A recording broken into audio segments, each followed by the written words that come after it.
Mayfield out of the shotgun, takes the snap. Picked off, Monty Taylor.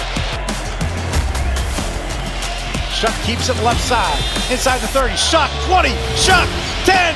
Tyler Shuck, touchdown for Tyler Shuck, running the football all the way from 34 yards out. That is now the new longest run for the Saints this year.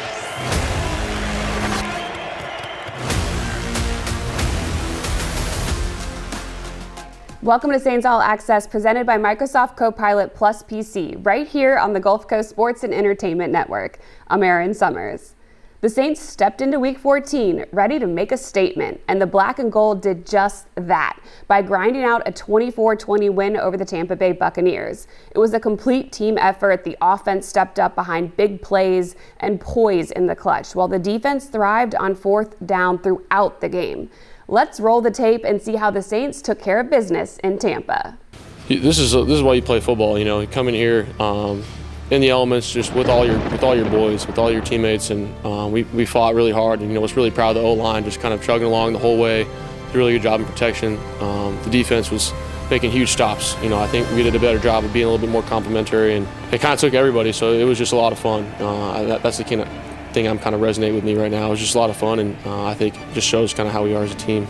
This opponent's going to be battling all the way to the end, and then the weather obviously became a little bit of a factor, and so we had to face that. Baker made some big-time plays on third down using his legs, and I think that's the challenge when you play these guys, is Baker can make those extended plays, and so that showed up in the game. That was a challenge for our guys, but our guys just to keep battling was really cool. A lot of people will say that we don't have nothing to play for, but I think we do. I know within this defense, we're still trying to be a top 10 defense, and we're right. Today we did a really good job, and especially with that kickoff at the beginning of the game with Tipton running the ball. And so I think we just played complimentary football today, and I think all three levels played good.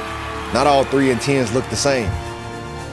And what I mean by that is nobody wants to be in adversity. Nobody wants to be in a storm. Nobody wants to be in situations where things aren't going the way that you want them. But you can either lay down in those times or you can show up. At the end of the day, we fight for each other, and I think that represents our culture as a whole, and I'm just excited to keep on building with this team for sure. Hey, the world count us out, baby, but we still fighting, we still swinging. They didn't want us to win, but here we are. We say shuck it. Saints on 3, 1, 2, 3, Saints! We're joined now by Saints run game coordinator TJ Paganetti, and we get to talk to you after a win. So yes. This is nice, awesome. Right? Yes. How are you doing? Go Lucky. I'm good. Yeah, obviously, 3-win season isn't ideal, but we got one. We're building. We're on an upward trajectory. We seem to be finding our identity a little bit better. So it's been good. It's been a good 24 hours, and just moving ahead. Looking at the Bucs game, what led to the 139 yards on the ground? Honestly, just everything kind of clicked. Everybody executed to perfection. We had good angles. Everybody just bought in all week. That's one of the things that is pretty cool about being here, is like, even though we were like a 2-win team going in there, like, statistically or eliminated from the playoffs, like, there has been no change in the practice habits. Like, everybody still grinds every day. Everybody still gets after it. And at some point when you keep working at it over and over and over again, like, it's going to click, and it came together on Sunday. How much did the weather impact the game plan or the need to really establish that run game? It definitely did. Like, you can't, when it's like a monsoon out there, you can't say that we're going to throw the ball, 80 times during the game. So you have to run the ball. I thought we did a good job with it. We all committed to it. We knew that going in. That was part of the game plan. We always develop like contingencies of like, what if it is that type of game? Mm-hmm. So we had certain plays, some plays that were a little bit more protected than others. But yeah, it was good. We knew we had to do it, so the guys accepted the mission, and they got it done. Running back Devin Neal has been elevated into a higher role with the injuries. Yep. He came onto the scene in a big way with his pass blocking. Yeah. But now we're seeing more of his abilities in the run game, even the pass game. What have you seen in his growth? Yeah, so like the pass protection thing, he was great in college. That was one of the things that, we really, really liked about him is that's one of those things that nobody really ever cares that much about, but he did it in college. He was really, really good at it, so that was just another trait that he had that kind of attracted us to him. Mm-hmm. And then he just prepared every day since he's been here, even though he got injured earlier in the year. Like, he's just prepared like he's gonna start every game, and that's what you have to do. And finally he gets his shot, and he's ready for it. He's really, really good on all of his reads. He's really, really good on all of his angles. One of the, smarter running backs I've ever been around. Really, really pleasant to talk to also. And I'm happy that it's all come together for him, because he's worked hard for it. He's earned it. And I think he'll continue on another upward trajectory. Yeah, he got his first career touchdown. Quarterback Tyler Shuck got in on a 34-yard run. You mentioned the pass protection. Taysom Hill and Devon Vele had huge blocks on that run for Shuck. How important is that aspect of it? Like, those other weapons getting in the dirt and doing the tough stuff? So it's really important. It's something that we stress, like, how do we go from like a 4-yard gain or a 3-yard gain to a 40-yard gain? And it's usually those perimeter blocks that nobody thinks about. It's something that all of our coaches preach, the players embrace. It's all about like you're gonna get yours at some point, so help your teammate get his, and then you'll get yours, and we'll all grow together and have big gains together. But they work at it every day in practice. They work on like perimeter blocking drills and stuff like that, so they've gotten better and better with time. Really everything across the board has gotten better and better week by week. Even if we don't even see the results, it just is one of those things where it's like, I came from a place where we talked a lot about like this 10,000 kick thing, and like Bruce Lee has a saying like, I fear not the man who's practiced 10,000 kicks one time. I fear the man that's practiced one kick 10,000 times. So that's something that like we talk about to our players, and we really emphasize, like, we got to get the kicks. We got to get the same reps over and over and over again. You're going to get really, really good at perimeter blocking. You're going to get really, really good at running the ball.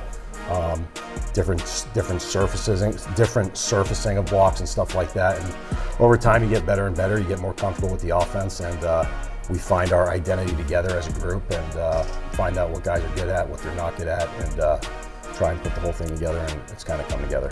Yeah, I'm sure though a hit in a game feels a little bit different, but looking at Shuck, how would you evaluate his running ability? He's outstanding. I don't know if he was the fastest QB in this year's draft, but I just knew he was really, really fast, and we've seen his athleticism on the field, this entire offseason, whether it's scrambling or like design quarterback runs. But when you're able to do that, it really does open up the entire offense, because now it's like what Kellen talks about, like +1 football, where everything is very.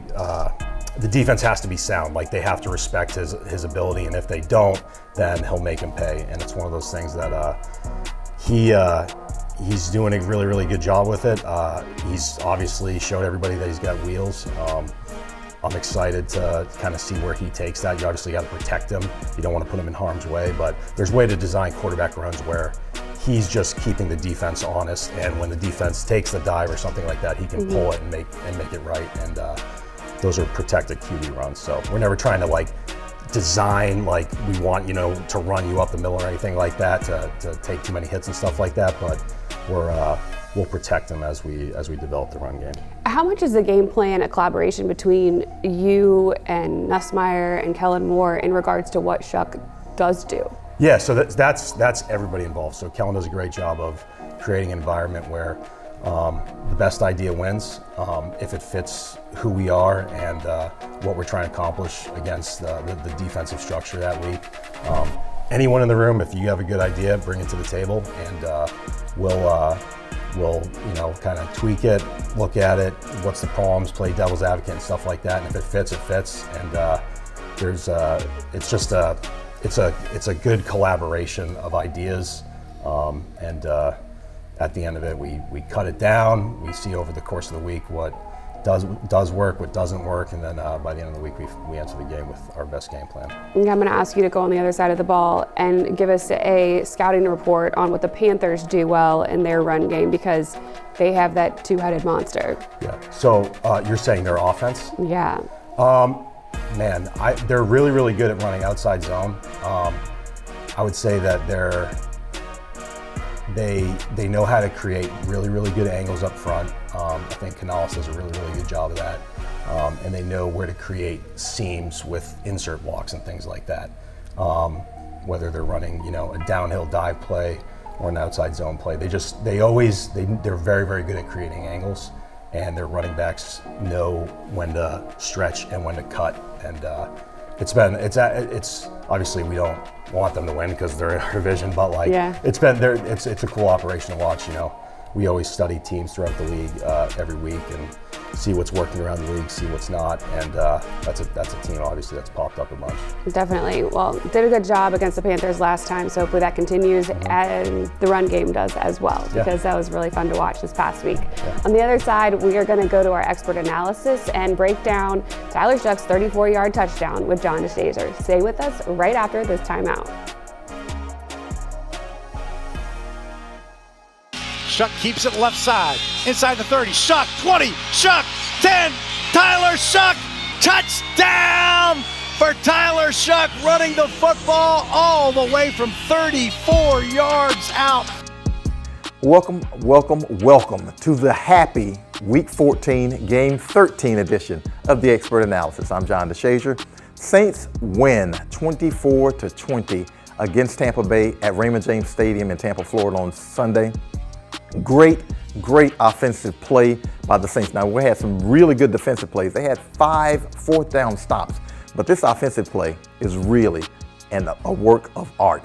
Now, the principal guys you want to pay attention to. This is Devon Vele. This is Taysom Hill. This is quarterback Tyler Shuck, guy with some wheels that you really might not have been paying attention to. Now, here's the situation. 1st and 10 for the Saints on the Tampa Bay 34-yard line. Saints trail 10-7, and you're not really expecting a touchdown out of this because, got a little working margin, but the Saints are going to punch one in right here, and this is going to be a great play. We're going to let it go, and we're going to freeze right here. You're going to have Taysom Hill coming in for a good seal block. Going to go some more, freeze right here. Vele with another seal block. Now, this is a zone read. And right here, Tyler Shuck has the ball, and this is going to be a great lane for him. Guy's got some wheels. If you don't know, you'll find out on this play. But he gets great seal blocks from Taysom Hill, a great seal block from Devon Vele, and takes it to the house. Let's let it go. See him getting the seam.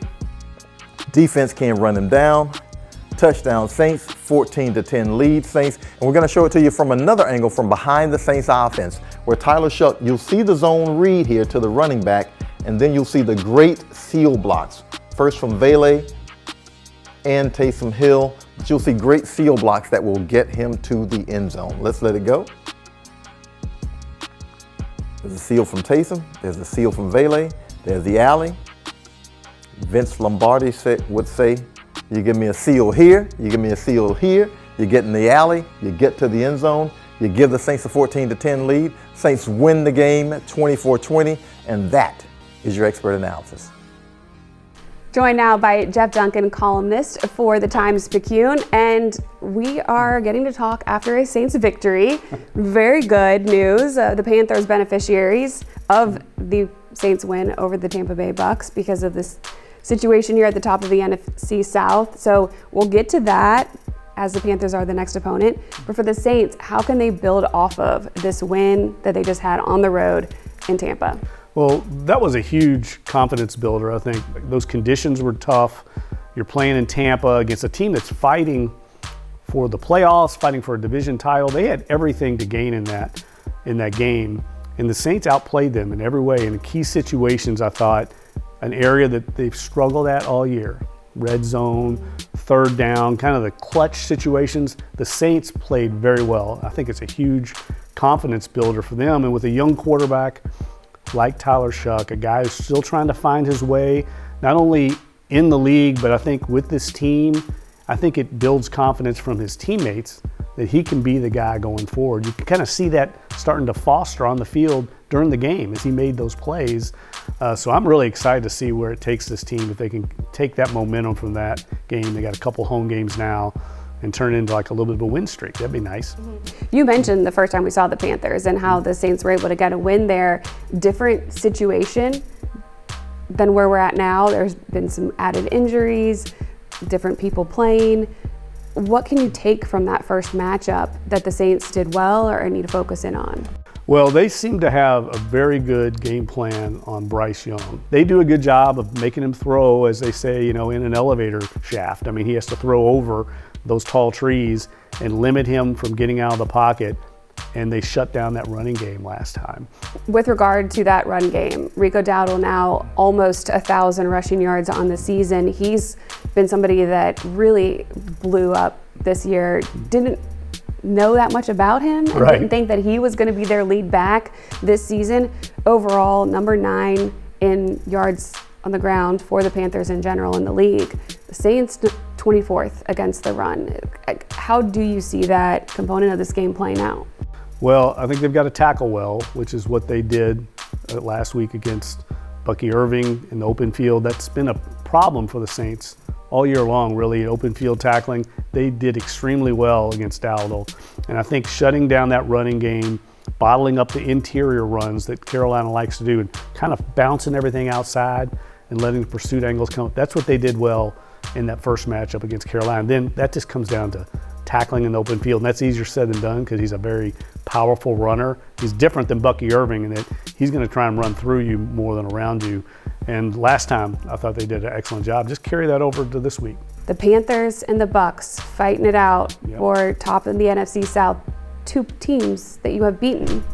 The only 2 teams you've beaten, right now in the division. So the Panthers come in needing this win to take the lead, and the Saints, you kind of can play spoiler. Yes, that's what they did last week, right? In right. Tampa.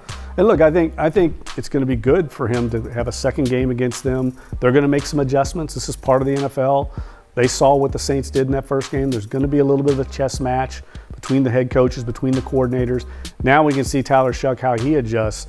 But I think I'd like to see the Saints get this win at home. They haven't really played that well at home compared to the road. I mean, these last 2 wins at Carolina, at Tampa Bay, it seems to galvanize them when they go on the road. Let's see if they can carry that over at home and get these home fans that have been so loyal, that are just dying, right? You can sense it in the city, dying for some hope and some, optimism going into the holidays here. So give them a nice early holiday gift with a win over the Panthers. And it's Hall of Fame weekend, so there are going to be a lot of people in town, tons of former players, so a lot of fanfare following this weekend for sure. And we're definitely hoping for a win for everybody that's in attendance as well. Thank you so much for joining me, Jeff. Yeah, my pleasure. Thanks for having me. On the other side, we'll hear from Stan Verrett and get his recipe for success to get that win on Sunday over the Panthers. Week 15 is here, and Stan Verrett is serving up the ingredients for a Saints victory over the division rival Panthers in this week's Recipe for Success. The Saints will go for the season sweep against the Carolina Panthers Sunday at Caesars Superdome. Let's talk about a recipe for success for that game. It begins with matching Carolina's intensity. The Panthers come in hoping for a division title this season. They're tied with the Bucs on top of the NFC South right now. Now, the last time the Saints played the Panthers, Carolina was riding high. They were coming in off a 16-13 win over the Packers at Lambeau Field, and the Saints completely shut them down, winning 17-7 in Charlotte. This time, Carolina's riding high again. They beat the Rams 31-28 2 weeks ago, and LA is currently the top seed in the NFC. Then Carolina had its bye week this past week, so they will be rested and motivated to avenge that Week 10 loss to the Saints and keep their divisional hopes alive. The Saints did a good job of meeting the moment last week against another contender in Tampa Bay. They'll have to do it again Sunday against the Panthers. The next ingredient is stopping the run. Though Carolina's running game has slowed down a little bit, they're still number 9 in the NFL in rushing as a team, and running back Rico Dowdle is number 9 among individual rushers. The Saints held Dowdle to just 53 yards in that Week 10 win, and they held Carolina to 73 yards and 3.2 yards per carry as a team. That forced Bryce Young to have to beat them through the air, and he wasn't able to do it. Now, Young has been playing much better. He threw for 3 touchdowns, completed 75% of his passes with no interceptions in that win against the Rams. But Carolina wants to run first, so the Saints have to take that away and then deal with Young afterwards. And the final ingredient is keeping the momentum going for Tyler Shough. Against Carolina in Week 10, Shough had his best game of the season. He threw for 282 yards with 2 touchdowns and no interceptions. Chris Olave had 5 catches for 104 yards in that game. And now that Devon Vele has emerged as a great complement to Olave on the other side, it's time for the Saints offense to get more explosive. Shough showed a different dimension to his game on Sunday with those 2 touchdown runs against the Buccaneers, and the Saints would love to see him continue to be productive so that they know they have the answer as a starting quarterback moving forward. Having a productive day on Sunday will also help the Saints beat Carolina. Aaron, back to you.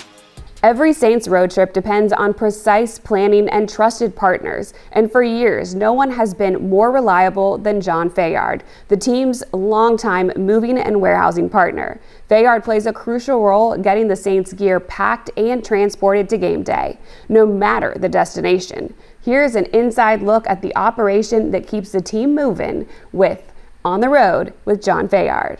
Me and Russ just came from California, Los Angeles. I saw a sign say a dust storm. I'm like, I said, Russ, are you for real? It's gonna be a dust storm out here?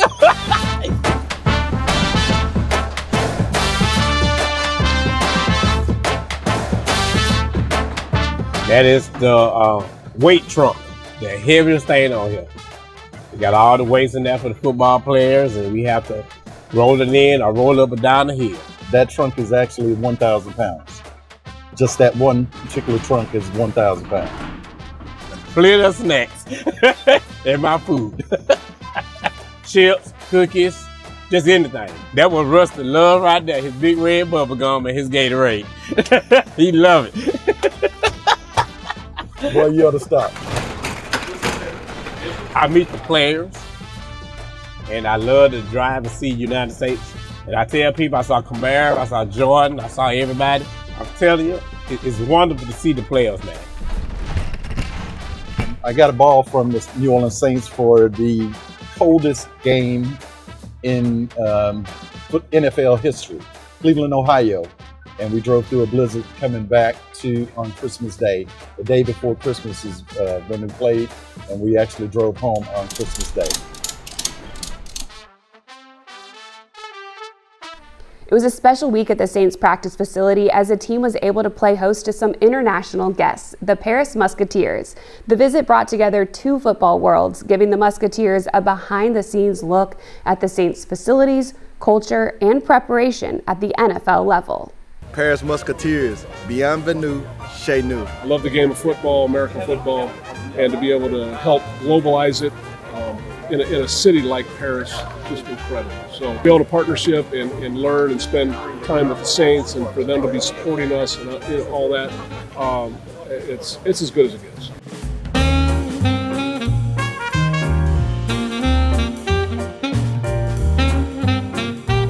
Oh, it's been incredible. The Saints organization has really embraced our partnership. It's been so kind. It's been great to my first time to New Orleans, get to experience the city, the culture, just see how closely tied the New Orleans Saints are to the city of New Orleans, and it's been amazing. It's been fantastic. That's going to do it for this edition of Saints All Access presented by Microsoft Copilot PC. Thanks for joining us as we prepare for another big week of black and gold action. Don't forget to follow along all week on NewOrleansSaints.com and across all of our social channels for the latest updates and interviews leading up to this weekend's matchup against the Carolina Panthers. We'll see you next time right here on the Gulf Coast Sports and Entertainment Network.